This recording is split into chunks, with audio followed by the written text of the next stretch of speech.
izin kepada Bapak Ibu fasilitator dan juga Bapak Ibu peserta diklat pembelajaran mendalam bagi guru tahap 2 Kabupaten Purbalingga. Izinkan kami memaparkan inovasi pembelajaran mendalam topik cerita tentang Indonesia kita, mata pelajaran IPAS kelas 6. Perkenalkan, saya Bobi Firman Satya dari SD Negeri 1 Purbalingga Kidul, Korwil Mendikbud Purbalingga. Di sini kami akan memaparkan sedikit pembelajaran IPAS yang kami lakukan di sekolah, yaitu tepatnya di bab 2 cerita tentang Indonesia kita. Di sini kami memakai strategi dalam pembelajarannya.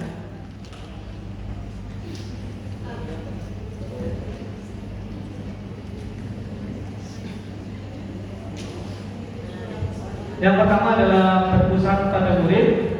Di sini guru berperan sebagai fasilitator, memberi ruang bagi murid untuk berpikir, bertanya, dan menemukan maknanya sendiri. Yang kedua adalah kontekstual dan bermakna.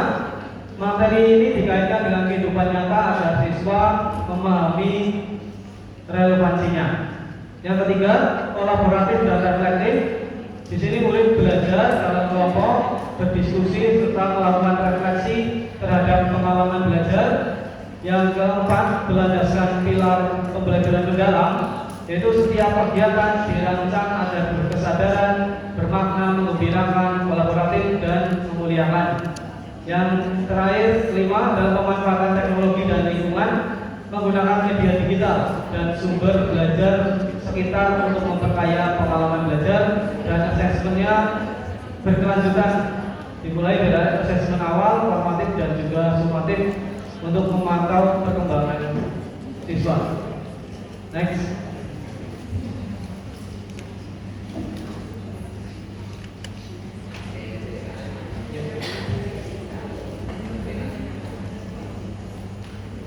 Ya, ini adalah sedikit bukti foto dari strategi pembelajaran yang kami lakukan di kelas 6. Yang pertama adalah prinsip berkesadaran. Yang satu adalah memberikan pertanyaan tematik. Kedua adalah menyanyikan lagu Hari Merdeka dan membaca ikrar Sumpah Pemuda. Yang ketiga, mendengarkan dan menjawab pertanyaan yang diajukan oleh guru. Keempatnya, melakukan presentasi kelompok. Kelima, menanggapi presentasi dari kelompok lain. Dan keenam adalah mengerjakan LKPD. Ini prinsip berkesadaran. Lalu prinsip bermakna, itu yang pertama adalah menyimak PowerPoint dan juga video pembelajaran topik cerita tentang Indonesia kita yang ditayangkan oleh guru. Yang kedua adalah menyampaikan tujuan pembelajaran dan kaitannya dalam kehidupan. Prinsip menggembirakan, itu kami melakukan yang pertama adalah murid bersama guru melakukan ice breaking, bertanya kabar versi deep learning dan juga tepuk bit 1 sampai bit 5 untuk meningkatkan fokus dan semangat murid. Yang kedua, menyanyikan lagu kedatangan bangsa asing ke Indonesia. Ketiga, membuat peta lini masa, menyusun puzzle pahlawan, dan membuat kolase tokoh proklamasi. Dan ini adalah bukti dari foto. Yang pertama adalah peta interaktif, yang di situ ada anak menempelkan informasi, lalu sebelahnya ada pemanfaatan digital menggunakan video dan juga PowerPoint. Lalu anak membuat peta lini masa di ujung paling kanan, anak kemudian berdiskusi, lalu mempresentasikan hasil diskusinya, dan guru memantau perkembangan diskusi siswa. Dan ini adalah inovasi pembelajaran yang kami lakukan. Media pembelajaran yang pertama adalah menggunakan peta interaktif pelayaran kedatangan bangsa asing ke Indonesia. Kurang lebih isinya di situ ada tahun kedatangannya kapan, negaranya, lalu siapa pemimpinnya, hingga yang lain sebagainya berdasarkan kapal siar dengan ikon bendera masing-masing negara penjajah. Kemudian di bawahnya ada kolase dari 8 tokoh proklamasi. Kami menggunakan sampah plastik, anak-anak menempelkan sampah plastik menggunakan lem box atau lem tembak. Dan yang selanjutnya adalah peta lini masa. Anak-anak menggunting dan menempel gambar bendera dan juga membuat peta lini masa berdasarkan tahun kedatangan, lalu tujuannya apa dan pemimpinnya, seperti itu. Next.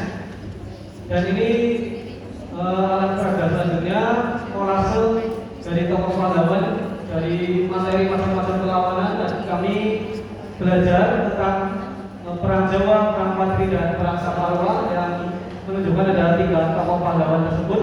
Anak-anak menyusun kolase menggunakan kertas A3 APS 3 lebih besar untuk dipahami. Kemudian di belakangnya itu kita akan di kardus, dan di belakang kardus itu kami tempelkan informasi berupa tahun terjadinya perang, lalu siapa pemimpinnya, dan strategi perang dari penjajah maupun dari pahlawan tersebut. Dan yang terakhir adalah menggunakan kamera proklamasi. Ya, di sini ada 2 sisi. Sisi kanan menunjukkan deskripsi dari kejadian, dan sebelah kirinya adalah gambar. Jadi like match antara kanan dan kirinya. Lalu next. Kemudian dampak bagi murid. Yang pertama di sini adalah meningkatkan motivasi dan antusias belajar. Karena belajar sejarah dengan menggunakan media pembelajaran seperti peta interaktif, peta lini masa, dan kamera proklamasi dapat menunjang antusias belajar murid, dan antusiasme ini adalah kunci keberhasilan belajar. Yang kedua, mengembangkan kreativitas dan kolaborasi, yaitu menyusun fase tokoh pahlawan dan membuat kolase tokoh proklamasi secara berkelompok akan melatih murid bekerja sama dan menuangkan ide-ide kreatif mereka. Yang ketiga, mengasah keterampilan berpikir kritis. Murid itu didorong untuk bertanya sehingga mereka belajar menghubungkan sebab dan akibatnya. Yang keempat, meningkatkan kemampuan refleksi. Di sini murid melakukan kegiatan dengan refleksi, berdiskusi kelompok, dan umpan balik. Jadi murid itu dilatih untuk merenung lebih dalam tentang sejarah Indonesia. Dan terakhir adalah menciptakan ikatan emosional positif dalam pembelajaran yang berakibat bahwa murid akan mengingat IPAS itu adalah pembelajaran yang seru dan penuh kenangan. Ikatan positif ini akan membuat mereka terus ingin tahu tentang Indonesia. Yang terakhir adalah hasil yang dicapai. Di sini murid dapat menceritakan kembali kedatangan bangsa-bangsa asing ke Indonesia. Murid dapat mengidentifikasi bentuk-bentuk perlawanan rakyat Indonesia terhadap penjajah. Yang ketiga, murid mampu menjelaskan peristiwa proklamasi kemerdekaan Indonesia secara runtut.